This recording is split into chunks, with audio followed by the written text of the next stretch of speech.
I get asked frequently, what are the strongest arguments for the resurrection? And even people who read resurrection material are surprised by my answer. I would say, and they're neck and neck. Sometimes I say one, sometimes I say the other, but definitely the two strongest arguments for the resurrection, in my opinion, we just did them in the last lecture, are what the creeds are and how we know they're true. I didn't tell you much about the creeds, but I told you that Paul checked out the resurrection message with the disciples. So what keeps him from being phone tag is the meeting with the other apostles in Galatians 1 and then again in Galatians 2, the big four. And the other one I would say is the creeds. I'd say the creeds and Paul's meeting with them in Jerusalem are the two strongest arguments for the resurrection, in my opinion. Now, if you're going to say, well, you already said the appearance to the 12 is the strongest one, I would make that probably number 3, but I wouldn't bicker with you if you said you think the group appearance in the New Testament is the strongest. Wouldn't have a thing with that at all. But certainly to me, those are the 3 strongest arguments. The group appearances, the creeds, and the fact that Paul checked both out with the apostles. I love that word hysteresis in Galatians 1:18 because that shows you Paul was in a mode about checking things out. And it was the gospel he was checking out. Folks, Paul's scholarship and how giant a mind he was in those days. Why do you think God appeared to him on the way to Damascus? God knew Paul could change the world single-handedly. He produces this scholar who's honest as day is long, wouldn't lie to you, is going to write 13 books that bear his name. He's got other disciples doing other things. For example, Clement may be the same Clement mentioned in the book of Philippians. He may be the same. And he wrote a letter to the Corinthians with some very important information about Jesus, and it's dated the same time as the Gospel of John, about 95 AD. Clement could be the same Clement authorized by Paul, and his book is also to the Corinthians. By the way, 2 other names now that I mentioned Clement. Clement's 95. Ignatius and Polycarp are usually dated 107 and 110. Those are only 7 to 10 years after the close of the New Testament canon in 100 AD. So you've got sources. When people say, what do you have outside the New Testament? You can say, well, there's 3 early Christian sources who were in positions of authority right there. Clement, Ignatius, and Polycarp. And then they'll probably go, oh, well, that's outside the New Testament. Okay, I should have specified. What about non-Christian sources? And the sources that the critics think are the best, well, it's out there on the table if it's not sold out, Historical Jesus, and I have, I think, 16 or 17 sources for the Historical Jesus within 150 years after his death. But the 2 that the critics respect the most are Josephus and Tacitus. Tacitus is sometimes called the best Roman historian, writing about 112 to 120 AD, and had access to the Roman records, by the way. And Josephus writing probably earlier than the Gospel of John. So if anybody says, oh, no, non-Christian sources. But here's why I'll get right into the creeds after making this comment. Here's why I don't spend a lot of time on non-Christian sources outside the New Testament. There's plenty. I've got that book on it. Critics don't even think they're that good. Okay, you ready for this? What do critics think is the best arguments? If you're going to make a case for the resurrection, let's just say you're asking somebody who doesn't believe it. But if they were to make a case for it, what would they use? You know what they'll say? Paul. And they'll also throw in a number of facts from the Gospels. There's a number of things they will allow you to use in Matthew, Mark, Luke, and John. John's coming back. Have you seen Blomberg's new book calling for the 4th Quest for the Historical Jesus? John's making some comeback. John hasn't been the most accepted of the 4 Gospels, but it's making a comeback. So, okay, so those are my answers. If you wanted me to give three, I would say I mentioned all three of them. The group appearances, especially the 12, the creeds right now, and thirdly, Paul's trip ascertaining these appearances from talking to the eyewitnesses themselves, all by 36 AD. You know, I can say this hundreds of times, and I have, in lectures, and I still never get over being excited by this message. 6 key historical facts within 6 years, and they're going to tell me, go read Buddha? Oh, I'm thinking, you must think 600 is about the same as 6. Or you must think, oh no, I'm going to use a better source. Let's go with the secular one, Alexander. Oh, so you think 4.25 to 450. I think you said there's one in 280. There is, but it's not the best source. The best sources are Arian and Plutarch at 425 to 450 AD. I suppose you think that's better than 6. Yeah, but you're doing supernatural. Time out.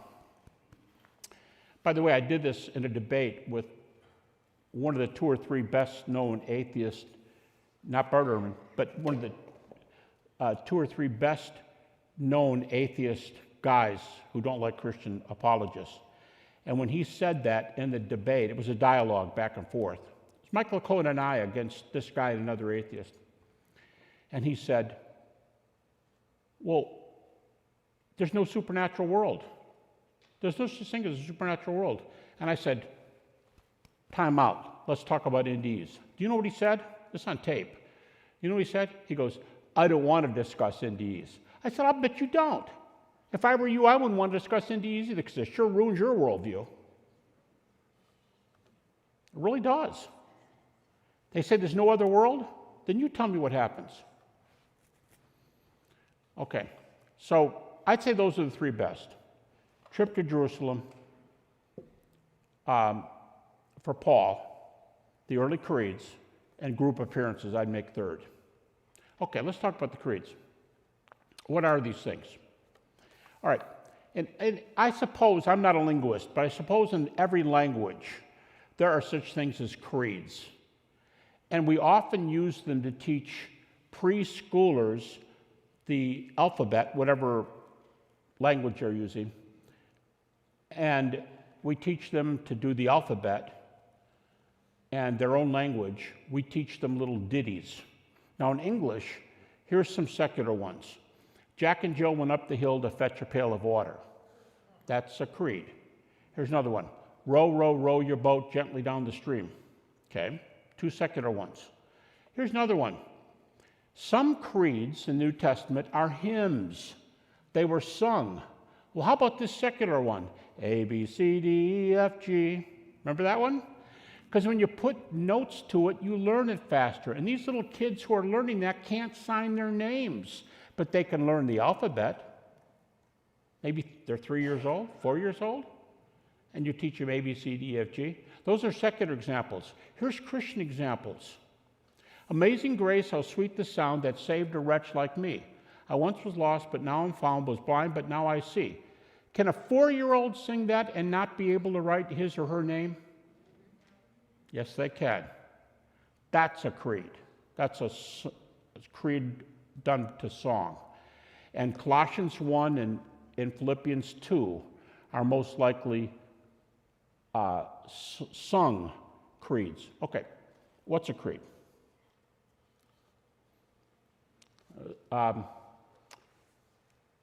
First of all, I got to probably quit calling them creeds because people get them mixed up and they think I'm talking about Nicaea, Chalcedon, the late ones from 325, 375, 450. By the way, the Nicene Creed is not from Nicaea. That's just something that's often said. I think traditions, I've been calling them creeds for too long. I'm, teaching old people new tricks. You know how that goes.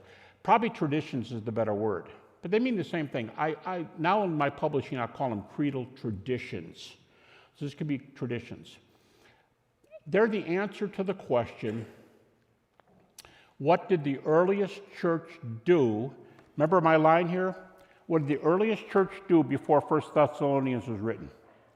If that is indeed the first New Testament book in 50 AD, How did they get around up until that point? I know it's close, that's only 20 years from the cross, but was there a big lag there on getting data?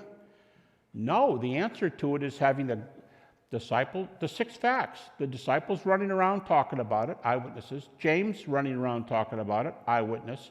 The homologia, the earliest preaching, Acts 1 through 5, 10, 13.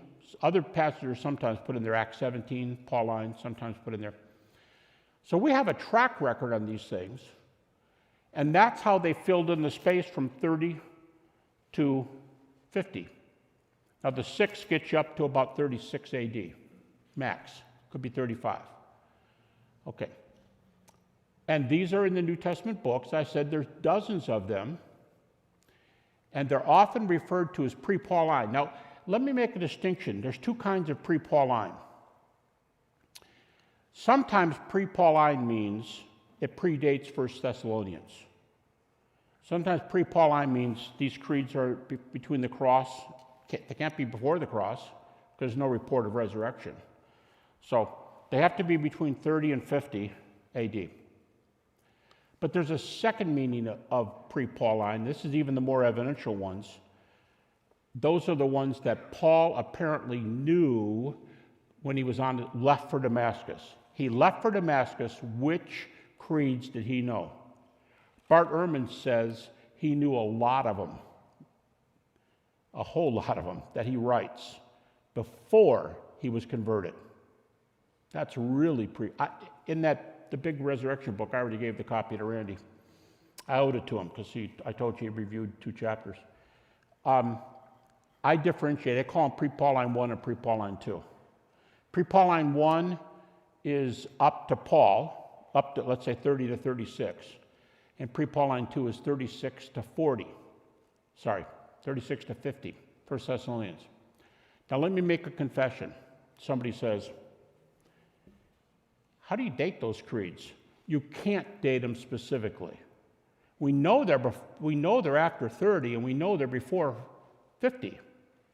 We know that because they can't be before the cross because of the data. And they can't be after that because Paul starts writing about them very, very early and including them in his works. But I go here by the words of the critical scholars. Bart Ehrman says we have creeds from 1 to 2 years after the cross. 1 to 2 years. And by the way, when they're in Acts, I call them creeds, but when they're in Acts, they're called the sermon summaries. They're still creeds, but there's the ones in Acts 1 through 5, 10, and 13 are called sermon summaries. But I didn't have time to explain it there, so I called them creeds. They're creedal traditions. And the critics love the creedal passages in Acts 1 through 5, 10, and 13. By the way, I don't know if this is time for a bibliographic stop. If I don't stop now, I may not get it in today. Let me give you 3 classics on the creeds. And they're not really new books. They've been out for a long time, but I wouldn't say they're ignored, just not a whole lot of people didn't know about them.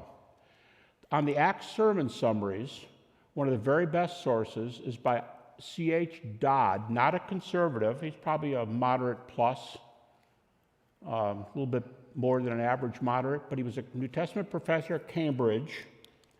And the book is The Apostolic Preaching and Its Developments. The Apostolic Preaching and Its Developments. If I remember correctly, it was published in German. It was published in French and German before the English version came out. He was a German scholar. Oscar Coleman, Cullmann. Now, Ben Shaw and I, he's my research assistant I've already told you about. Ben and I put out a new edition of that book with Whiff and Stock. You go, well, but it's his book with just your new forward. It is, but let me tell you why we did it. It's been out of print for decades, and I wanted to use it for a PhD text, and you couldn't get it anywhere. And if you could find it online, you'd often pay over $100 for it. It's only like 65 pages long. So they needed to do this thing, and they brought it out. So you can get it from Whiff and Stock for like $12. Smaller than my Bible here, smaller than this. And Oscar Coleman, it's called Earliest Christian Confessions. Confessions is another synonym for creeds. That's two. C.H. Dodd, Apostolic Preaching and Its Developments. That was actually written in 1936. Coleman was in English 48 or 49, but the best one, I believe it was a doctoral dissertation written under maybe the best Greek scholar who ever lived. Who do you think, Randy? Best Greek scholar who ever lived? Pardon? I didn't mean to put you on the spot like that. You could probably pick a lot if you... A.T. Robertson have to be close. Give you a hint. Princeton. Pardon? Machen. It's got to be, he was at Princeton and he's one. Oh, they're both good. I'm not trying to put him on the spot. I mean, he's right that these names, it's going to be a debate about who's better. But whose name's on all the Greek critical texts from Princeton? Bruce Metzger. I got to hear him when I was in grad school at the University of Detroit. Oh, yeah, that could be. It's just that Metzger did so much. Anyway, Bruce Metzger, this guy did his doctorate degree. I didn't mean to put you on the spot there, but I mean, he's got three good, those three are really good ones. A.T. Robertson, he's got the great big grammar, New Testament grammar. Machen is really good at Princeton, and Metzger. This guy did his PhD dissertation under Metzger at Princeton, and it's the same title as the Coleman book, Earliest Christian Confessions, but it's a kind of I get the idea it's a rewritten new PhD dissertation from Princeton. It's very conservative, but it's very systematic. It reads like a PhD dissertation, but this guy has done his homework and it's an extended outline. And he's the best guy, Neufeld. His name is Vernon Neufeld, Neufeld. Vernon, Neufeld. And the book was included in a series that Bruce Metzger edited. But he's the one that talks more than, Dodd does more than just about anybody in the Acts sermon summaries. Neufeld does about more than anybody on the homologia, the basis for the creeds. That's his doctoral dissertation. He's brilliant on it. And you know what he says is the basis of the homologia? Deity, death, and resurrection of Jesus. He says it over and over. Deity, death, resurrection was the basis for the homologia, which became the homologia. It became the center of the creeds. In fact, you want an estimate? About 80% of the New Testament creeds, a couple dozen of them, it's hard to pinpoint them, but by far the majority, maybe 75 or 80%, are on the subject of the gospel. The deity, death, and resurrection is the main subject of these creedal traditions, also called confessions. So Vernon Neufeld, Earliest Christian Confessions. It was published by Erdman's if you get the old book. The new one, it's published by Brill, the research press, the European research press. Earliest Christian Confessions. Same title as Coleman. Okay, great sources. And if you want to get into that stuff, you can't beat those three books, in my opinion. In fact, let me tell you a real quick story. I was lecturing at Tyndale House, Cambridge, years ago, and they asked me to come in and give a lecture. It was in a room about this size, and it was a shape like this. And they asked me to give a lecture on the miracles question, from miracles to the resurrection, from Schleiermacher to the present. Okay, that's another way of saying we're critical scholars from 1800 to date. So I gave this lecture, and I ended up with something very much like this. But I had only been lecturing for about 15 minutes, and Richard Bauckham walked in and sat down. He may be the best-known New Testament scholar, he or maybe Tom Wright. Would you agree with those two? They're probably the best-known New Testament scholars today. Unfortunately, Larry Hurtado and Jimmy Dunn. Jimmy Dunn wasn't quite so conservative as the others, but they both passed away in the last few years. Hurtado and Dunn. If you see books by them, but right now, Bauckham is still writing, and of course, Tom Wright is. So Richard Bauckham came in and sat down, And I went right ahead and kept giving my lecture, and I took Richard Baucham's name in vain because he was part of this lecture that day. And it was done. The people in the group were either PhD students at Cambridge or they were professors. And some of them went back to Richard to talk, and some of them came up to me, and when it was over, I walked back, and I said, well, you've heard me take your name in vain. You've heard me track your name out today. I'd be glad to hear any criticisms or any issues. He goes, no, I think you did a good job. I've got nothing to say. And I said, Richard, we just had lunch together a few months before that, and we knew each other. And I said, Richard, I know you can come up with something if you wanted to be critical. He goes, okay, one comment. And he said, you didn't mention Oscar Coleman's book, The Earliest Christian Creeds. And I laughed, and I said, I'm not laughing at you, Richard. I gave the same lecture at Oxford University a few days ago, and I spent 10 minutes of it talking about that book. I just didn't talk about it today. Sorry. But that's the book he meant.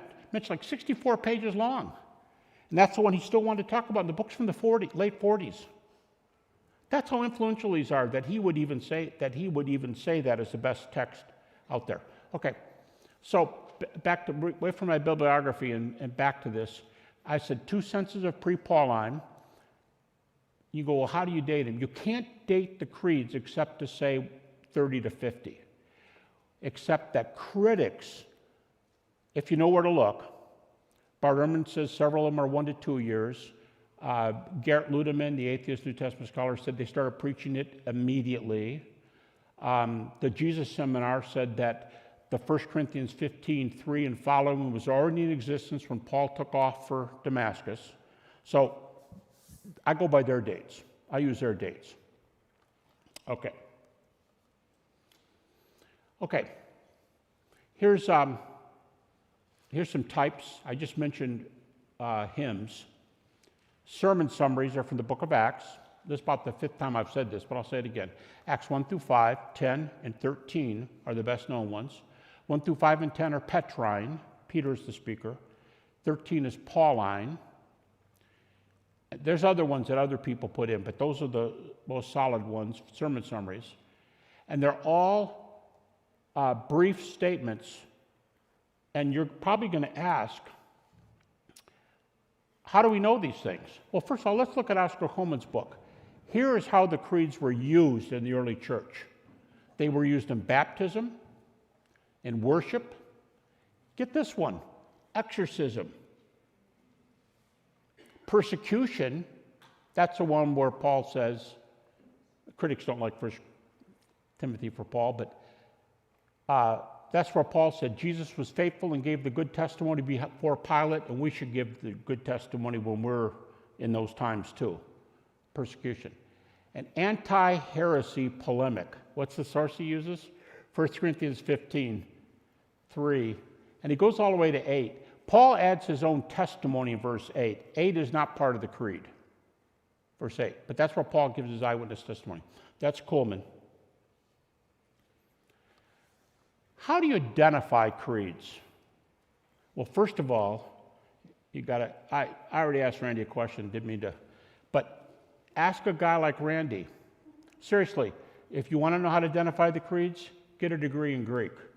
You got to know the Greek really, really well. The folks who know Greek for a living, they're major, they got PhDs, they've been a professor for 30 years, and their field is Greek. They're the guys that tell you where these are. But they must have a pretty good idea where they are because they agree where the major ones are. They agree where they are. The text is introduced by words like deliver, confess, or believe. For example, Romans 10:9. If we confess with our mouth that Jesus is Lord and believe in our heart that God's raised him from the dead, you'll be saved. Even Rudolf Bultmann, who I think was to the left of Bart Ehrman, Bultmann calls this a baptismal creed. People, unlike a lot of our baptismal services today, we pastors, I pastored for a few years, Kalamazoo actually, Detroit too, but you get the person in the water, you say, Tom, Jennifer, Have you received Christ your personal Savior? And all they do is say, yep. And you go, pastor does all the talking. Upon the confession of your faith, I baptize you. And you do it. In the early church, they apparently gave testimonies in the water. That person spoke. Now, I understand the Baptist answer is usually, well, they already gave their testimony before the deacons, the elders, something like that. But they seem to do it because Romans 10:9 seems to be a baptismal proclamation in the water there. And it's one way to tell. Repetition. The second one is very, very important, dislocation. The creeds frequently do not fit the context. If you did what they do with creeds, if you did it in a graduate paper, you'd probably get this comment in the margin from your professor: poor transition. The creeds often do not fit the mood and the text of the writing, so it's a dislocation. It's like, whoa, what brought that? If you know Greek really, really well, what brought that little juncture up? They're quoting somebody. That's one way to tell. It's often rhythmical. It's thought that 1 Corinthians 15, 3 to 7, in the Greek, it sort of does this stuff. Da da da da da da da, da da da da da da da. 2 stanzas. But it's rhythmic. Not rhythmic so much like English poetry, not that rhythmical, but it has a cadence to it, oftentimes. Oftentimes, each of the lines are of equal or similar length. Use of language not employed, but there's several words in 1 Corinthians 15, 3 to 7 that Paul never uses anywhere else. Nothing improves. There are a lot of authors, New Testament authors, that only use a phrase one time. But that just adds to this, how many of these are known. So, in a way, if you're not a Greek scholar, and I've already told you I'm Greek dangerous, you have to pretty much rely on where the critics say they are. But one thing that's helpful is they almost all agree where these things are. So, you can go by that. Okay, this list is written by a guy named Pinus Leed, P-I-N-C-H-A-S is the P, P-H-I-N-C-H-A-S,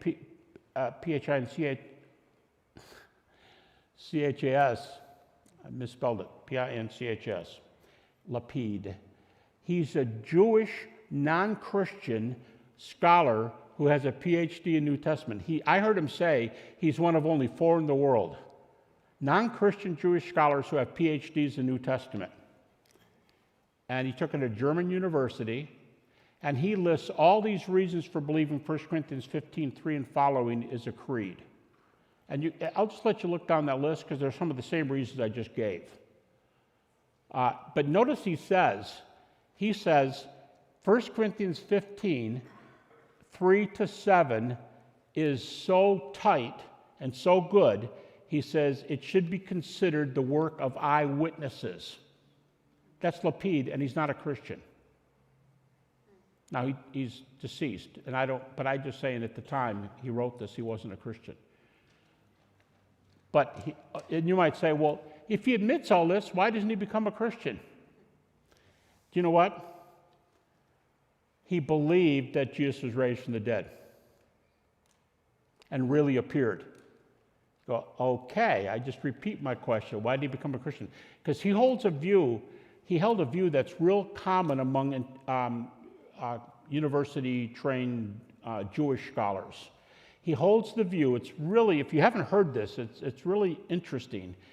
He believes that Jews come to God through the law because that's what the first 5 books of the Old Testament in particular, what they teach. So they're special, they're God's choice people, and they come through the law. Okay, you ready?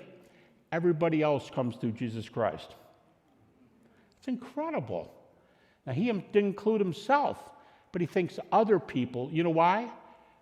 Jesus is the Gentile Messiah for these guys. Jesus is the Gentile Messiah. I mean, I sure hope he came to the Lord, but all I'm telling you is that's a provocative argument. because he allowed the data, and he sees the force of 1 Corinthians. 1 Corinthians 15, 3-7 is by far the best known of the creeds. Romans 10:9 might be next. Another really good one is Romans 1, 3, and 4. Another good one is Romans 4:25. Another good one is Philippians 2, the Christological hymn. Critics don't think Paul wrote Colossians, but those who do, or whether you do or don't, they still think Colossians 1 is a early creedal hymn. And Randy, you do a lot on deity. I've asked, Hurtado when he was alive, Bauckham, I think Dunn too. I think I asked all three of them. Are there any verses in the New Testament that teach that Jesus was ontologically God? That's a loaded word of philosophy. But it means, are there any verses that teach that Jesus, as to his very being, was God? And they all three answered, no, Jews didn't do ontology, only the Greeks did. Frankly, for these guys, they're great scholars, but that's not true. It's just not true. This is a philosophical question on New Testament. They shouldn't have answered it that way. You go, well, then what would you say? What if I told you that there's 3 times in the New Testament at least where Jesus is called ontologically deity or God? 3 times. 2 of them are creeds. 2 of them are creeds. Philippians chapter 2. You go, yeah, but that's where it says he didn't want to selfishly grasp after the title God. Yeah, I understand that. But that's not the phrase I'm talking about. I'm talking about another Greek word. Jesus, the Greek word is morphe, and morphe in English means form. To me, here's how I think of morphe. I think of morphe is someone says, oh, look at Bob's got his roughed-in house going up over there, and all it is a 2x4 outline of the house. That's a form in English. But the primary definition of morphe in Greek is essence, nature. And Philippians 2 says he was in his morphe, God, and next verse, in his humanity, a servant. That's why Philippians 2 is right in the middle of the conversation of how Jesus could be the God-man. But it is an ontological deity verse. In his morphe, he was God. Here's the other one. Very obscure verse, but a creed. Hebrews 1:3. Hebrews 1:3. The Greek there means the exact representation of God's nature. So seriously, I mean, I highly respected Hurtado and Jimmy Dunn when they were alive, and Bauckham now, who's still alive. Highly respected them. But guess what? One of them's come around. Bauckham's theory is that the best way to get the deity of Christ is take the Old Testament references for Jehovah, which were applied to Jesus in the New Testament. Romans 10:9 is one of them. Because how do you know that Lord can mean other things? Lord can mean sir. In the Middle Ages, Lord was the guy who ran the manor. How do you know it means Lord? Because after Romans 10:9, and then he says, with the heart we believe, that's the I do part, that's Romans 10:10. But 3 verses later, Paul quotes Joel in the Old Testament, where Joel says, whoever calls upon the name of the Lord will be saved, and Lord there is Jehovah. That's morphe. Jesus is called, and that's why Heiser, I just got that in the plane coming over here, I saw his reference. He calls Daniel 7, which Jesus referred to twice, referred to himself. He says Daniel 7 is used by Jesus, is Yahweh become man. That's Heiser. He passed away, but he was so well respected by scholars before he died. So that's 2 verses for the high view of the deity of Christ. Philippians 2, Hebrews 1. The 3rd verse, by the way, is not a creed, but it's Colossians 2:9. In him dwells the fullness of the Godhead bodily. Not a creed, but it's the only time that word is used in the New Testament, and it's a very stilted word, very strong word for deity.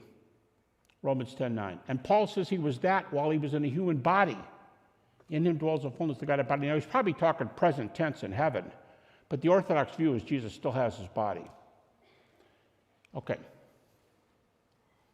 So that's Christology there. Okay, I just made this comment earlier. The majority of the creedal traditions are on the gospel data. Deity, death, resurrection. Here's conclusions. Now, I can't read these things. I needed to make my print a lot bigger. I'll tell you what, I'll just let you guys read them. Can you see? Oh, hey, listen, this is better. Ha! Here's the conclusion. All these guys are huge critical scholars. These are all big names. Oscar Coleman, the creeds may be apostolic. We don't know for sure, but they at least go back to apostolic times. Dodd, based on what the original apostles had actually taught. Whoa, we're back to eyewitnesses again. Bauckham, tradition received from the Jerusalem apostles. This is in his book, Jesus and the Eyewitnesses. Howard Clark Key, a member of the Jesus Seminar. He just passed away not terribly long ago, but I met him a few years ago, and he called himself many years ago now, but he called himself an agnostic. He said the early traditions can be critically examined just like in a law court. You know, this is so strange. Critics will not say that New Testament truth could be used in a law court. Key was a member of the Jesus Seminar, and he says these creeds could be taken into a court of law. And he opens his book on what we know about Jesus, Cambridge University Press. He opens his book with 1 Corinthians 15, 3-7. Jesus Seminar guy. Larry Hurtado, formulated as early as days or months after the crucifixion. Days or months. Jimmy Dunn, formulated as early as months after the crucifixion. He says 1 Corinthians 15:8 could have dated. He says 1 Corinthians 15, 3-7, I might have said 8, 3-7, he says it could have been the same year as the crucifixion. Well, he doesn't literally say the same year, but he says within months. And if you remember that the resurrection happened in the spring, if you add months, you're still in the same year. So they at least could have been in the same year. Most scholars, majority of the creeds, establish the central gospel teaching of the deity, death, resurrection that we're called upon to say yea or nay, I do or not.